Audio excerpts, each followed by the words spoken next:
At first glance, it looks impossible. Modern Hong Kong glows with glass towers, luxury malls, and endless neon light. But standing in the middle of the city, there is a giant block of darkness.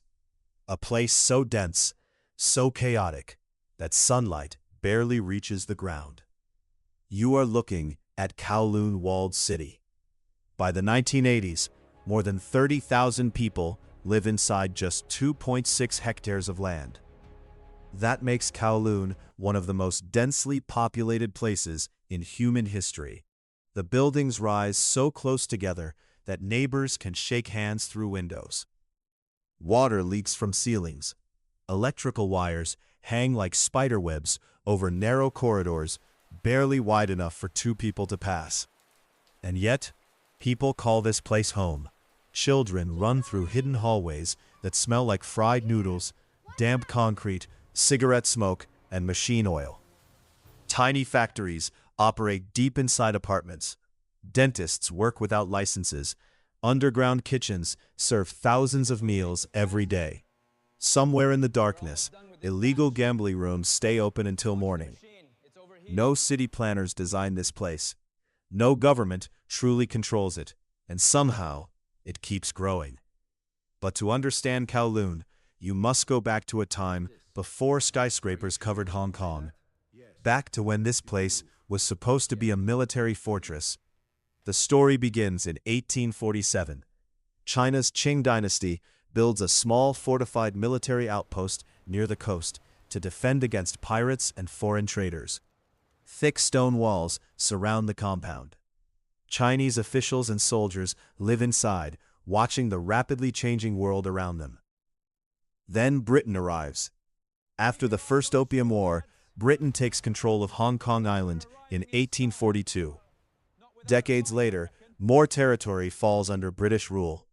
But Kowloon Walled City becomes something strange, a tiny Chinese-controlled enclave trapped inside British Hong Kong. On paper, both sides claim authority. In reality, neither side fully governs it. That legal confusion becomes the seed of chaos. During World War II, Japanese forces invade Hong Kong. They tear down most of Kowloon's old defensive walls to use the stone for airport construction. The fortress disappears. But the empty land does not stay empty for long. After the Chinese Civil War in 1949, thousands of refugees flood into Hong Kong. Many arrive with nothing, no money, no home, no future. And Kowloon becomes the perfect hiding place. British authorities hesitate to interfere because of the territory's unusual political status. Chinese authorities stay distant. Criminal organizations quickly notice the opportunity. At first, the buildings are small, simple, temporary. Then more people arrive, and more and more.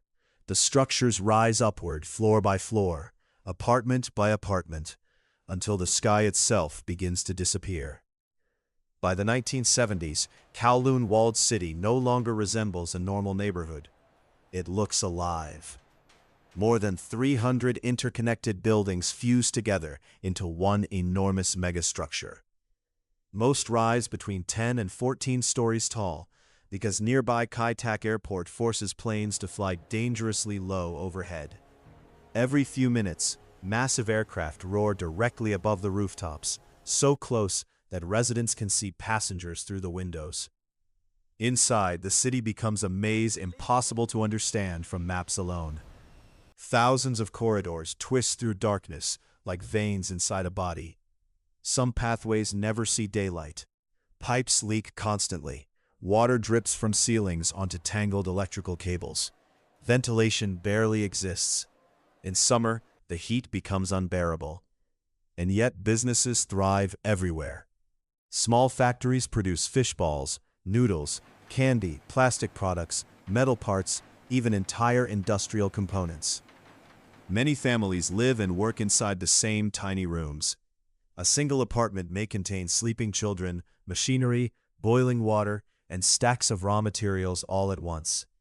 Everything feels temporary, but Kowloon survives for decades.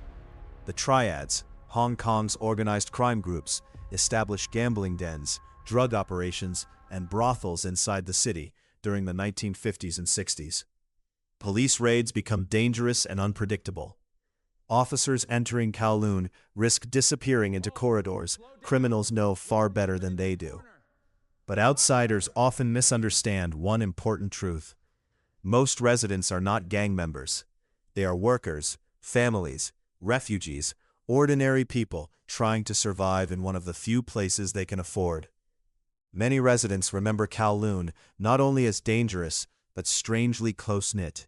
Neighbors share food, parents watch each other's children, rooftops become playgrounds and gathering spaces far above the darkness below. Because in Kowloon, community is not optional. Morning begins before sunrise. Workers push carts through narrow hallways already crowded with steam and noise. Radios echo through concrete corridors. Water pumps rumble behind walls. The smell of noodles, tea, sweat, incense, and sewage mixes together in the humid air. Apartments average only a few dozen square meters. Some families divide rooms with thin wooden boards. Others build upward, using illegal extensions balanced over alleyways. Sunlight barely reaches the lower floors. Many residents lose all sense of time underground. Children grow up navigating corridors like second nature. They memorize hidden staircases, shortcuts, and rooftop paths that confuse outsiders completely. Some never even realize how unusual their childhood is until they leave Kowloon for the first time. Doctors operate unlicensed clinics because poor residents cannot afford official hospitals. Factories ignore safety regulations entirely. Fires spread quickly. Clean water remains unreliable. And still the city functions. That may be the most shocking part of Kowloon. Not the crime, not the overcrowding, but the fact that human beings somehow build a working society inside conditions that should have destroyed it completely. Photographers and journalists entering Kowloon during the 1980s described the city like another planet. Dark water drips from ceilings. Neon signs flicker through mist. Endless fans hum inside suffocating rooms. Yet behind every doorway, people continue living ordinary lives, eating dinner, doing homework, laughing, falling in love, because even inside the most chaotic places on Earth, life refuses to stop. In 1987, Britain and China finally agree on Kowloon's fate. The walled city will be demolished. By this point, Hong Kong has transformed into a global financial powerhouse. Kowloon no longer fits the image of the future. Officials describe it as unsanitary, dangerous, uncontrollable. For residents, the announcement feels unreal. Some have spent their entire lives inside these walls. Over the next several years, compensation programs relocate thousands of families. Many leave reluctantly. Others refuse until the very end. Gradually, apartments empty. Factories shut down. Hallways fall silent. Then demolition begins in 1993. Workers tear apart the megastructure piece by piece. Concrete collapses under excavators. Hidden rooms emerge for the first time in decades.